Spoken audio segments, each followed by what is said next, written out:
বৈচিগ্রাম বসন্ত উৎসবের সৃষ্টি হয়েছিল একটা অন্যরকম ভাবনা থেকে। পায়ে পায়ে সপ্তম বর্ষ পদার্পণ করছে এবছর। আগে দোল উৎসব মানেই ছিল বাড়ির সব থেকে পুরনো জামাটা নিয়ে রাস্তায় বেরোনো এবং দিনের শেষে তা গাছে টাঙিয়ে রাখা।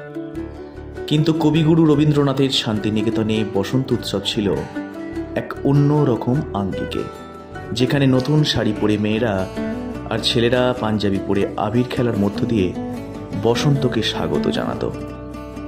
আমরা বেশ কয়েকবার সেখানে গিয়েছি এবং শান্তিনিকেতনের বসন্ত উৎসবের আনন্দও উপভোগ করেছি। দিনের শেষে আমাদের মনে হয়েছে এরকম যদি একটি আমাদের গ্রামে করা যায়, কারণ বাড়ির বউ হতে মায়েরা বা বয়স্ক দাদু ঠাকুমারা সারাদিন গৃহবন্দী হয়ে থাকেন। এইরকম উৎসব থেকে হয়তো বঞ্চিত হন সারা জীবন।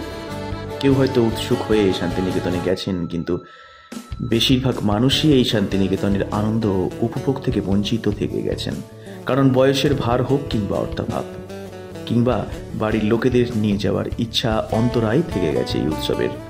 সেই মানুষগুলিকে একত্রিত করে 2019 সালে প্রথম বৈচিগ্রামের মাটিতে শুরু হয় এই বসন্ত উৎসবের। পান্ডুয়া ব্লকের সর্বপ্রথম হয়তো আমাদের হাত ধরেই এই বসন্ত উৎসবের শুভ সূচনা হয়। আজ দিকে দিকে ছড়িয়ে পড়েছে কবিগুরুর ভাবনার বসন্ত উৎসব। সেই সঙ্গে বন্ধ হয়েছে শান্তিনিকেতনের বসন্ত উৎসবের বাইরের মানুষের যোগদান। সেই সঙ্গে কলেবরে বেড়েছে আমাদের বসন্ত উৎসবের আয়োজন। আমরা চাই এই উৎসব থেকে হোক সর্বজনীন, তাই আপনাদের প্রত্যেককে সাদর আমন্ত্রণ জানাই আমাদের কমিটিতে। কোনো ভেদাভেদ নয়, কোনো দলাদলি নয়, সকলে এক হয়ে সফল করে তুলি আমাদের এই বসন্ত উৎসবকে।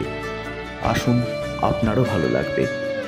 আগামী 14ই মার্চ 2025 বিনাপানি স্কুল মাঠের প্রাঙ্গণে স্কুলের এই মাঠটি রেঙে উঠবে আবিরের রঙে বসন্ত উৎসবের মরশুমে।